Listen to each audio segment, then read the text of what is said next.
Europe 1. Culture Média, 9h-11h tous les jours sur Europe 1. Thomas Hill, et à 9h12, place à la session de rattrapage de Jean-Luc Lemoyne. Et alors Jean-Luc, aujourd'hui nous recevons Guillaume Charles, membre du directoire en charge des contenus du groupe M6, un poste très important, donc j'imagine que vous allez dire que vous l'aimez beaucoup.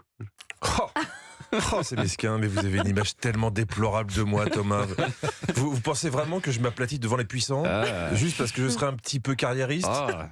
Eh ben, vous avez tout à fait raison. J'aime beaucoup Guillaume Charles, que je trouve brillant, très beau et très propre. C'est vrai. Vous me dites si ça commence à se voir que je me place. Ça se voit. Merci Anissa. Non, plus sérieusement, j'aime vraiment M6 parce qu'avec tous les formats qu'ils lancent, moi j'ai à manger tous les jours dans la session de rattrapage. Ils sont très créatifs chez M6, sauf pour les titres. On lance en effet Nouvelle Maison pour Nouvelle Vie avec Stéphane, où là c'est intéressant parce que l'angle qu'on va prendre, c'est que quand on change de maison ou d'appartement, on change souvent de vie. Ça va Guillaume? Vous êtes mis à combien pour trouver le titre, en même temps, la promesse est toujours claire chez vous. Nouveau look pour une nouvelle vie, le plus grand karaoké de France, la photo parfaite. Non, ça c'est un mauvais exemple. Enfin si, vu le score du programme et que ça ne reviendra pas, ça va s'appeler la photo pas refaite. C'est précis M6. C'est pour ça que quand vous avez annoncé votre prochain projet Destination X, je me suis dit tiens, M6 se lance sur le terrain de Jackie et Michel. Non. Eh ben non, pas du tout. C'est pas tout à fait ça le concept. Alors, le principe c'est simple, c'est vous envoyez des candidats dans un bus qui vont sillonner toute l'Europe. Et le principe, c'est qu'ils ne savent pas où ils sont. Waouh, ça a dû être super dur de trouver des candidats qui ne savent pas reconnaître l'intérieur d'un bus.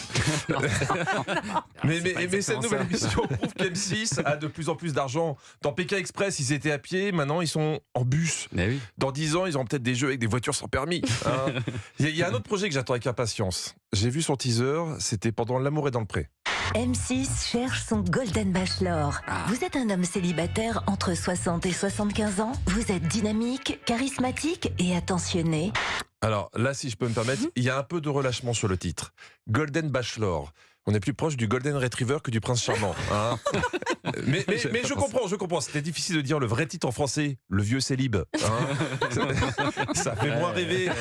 Là, tout de suite, tu vois, les ongles de pied mal taillés, le maillot en broussaille et les cheveux gras.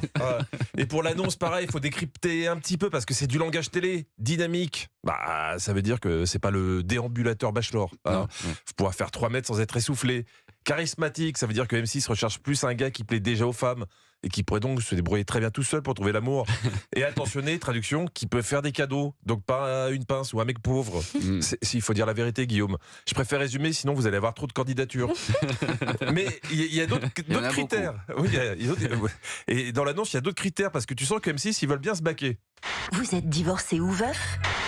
Vous avez vraiment envisagé qu'un mec marié de plus de 60 ans se présente en se disant « J'aime bien ma femme, mais là, pendant qu'elle dort, je vais peut-être pouvoir améliorer mon quotidien grâce à M6. Je vais devenir le Golden Nicker. J'ai du mal à y croire. » Bon, alors Jean-Luc, aujourd'hui vous êtes aussi intéressé à un tout nouveau programme de TMC. Oui, l'anti-M6. Eux, ils cherchent pas à faire des émissions de coaching pour gens normaux. Non, ils ont l'agence où tu peux acheter une maison à condition que tu vendes toute ta famille. Et depuis cette semaine, ils ont les rois de la démesure. Je m'appelle Fabrice Orlando.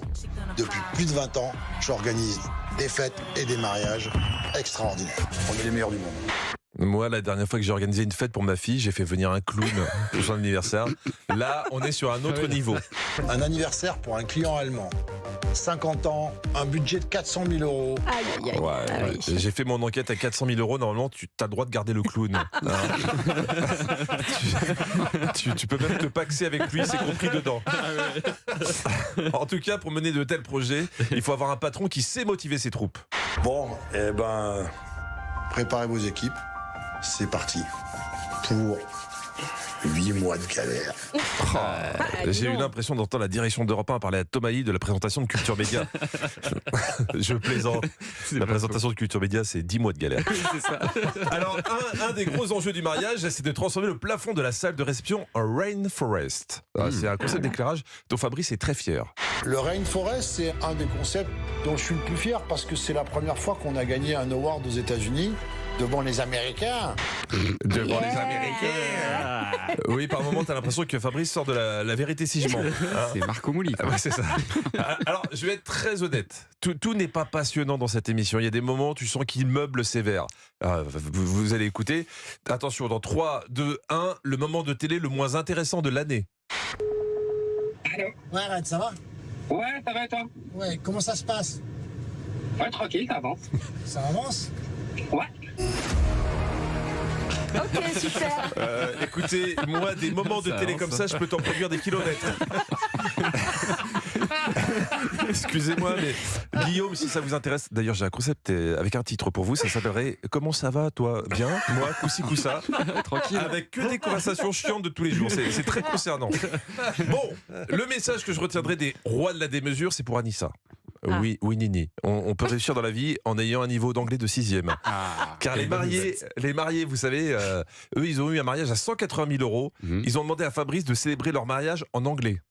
Good afternoon to everyone present today.